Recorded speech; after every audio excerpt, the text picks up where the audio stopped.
Good morning, Skidaway. I'm excited to be back with you this week. Last week, I had no way of knowing that the Capitol would erupt into such chaos. And if you remember, my lesson that whole week had been over God being the same God, whether we are laughing in joy like Sarah or crying and weeping in despair like Hagar. Our God doesn't change, He is the same in both situations. And I find great joy and comfort in that. And as I've moved on into Genesis 22 this week, I have carried that knowledge, that idea in the back of my mind. So as I've been reading, this is the portion of the story where Abraham has been commanded to sacrifice Isaac as a burnt offering to him. Abraham is faithful to that. But you've got to know in his heart, in his mind, he is shocked. He is raw.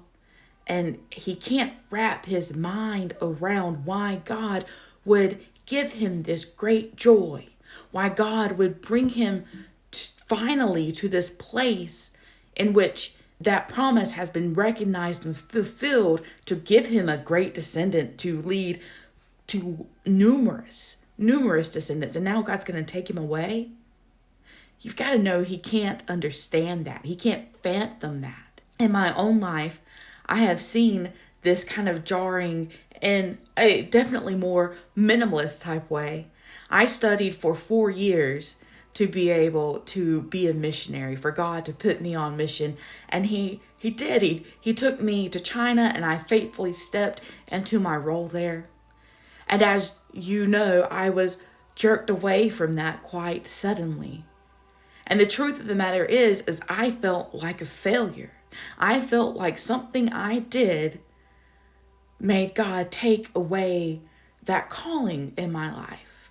And it took years of being back home and working through that despair and depression and that guilt and that grief to recognize that God hasn't finished his work in me yet, his work on me yet.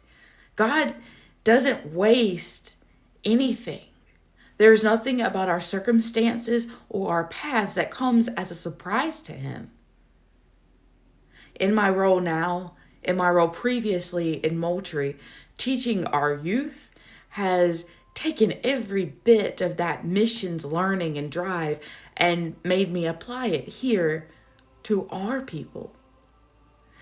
If you can think of a better example of a culture that has its own language, its own customs, its own clothing, I can't find it.